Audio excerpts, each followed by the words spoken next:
we got a 2014 Honda Ridgeline in the shop here. And we had to check the gear oil for the front differential. We got a fill plug here and a drain plug here, and we're gonna put our socket in there, make sure it goes in deep, crack that loose.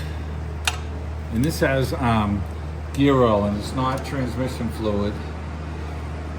There is a seal that separates the tranny from the transfer case here.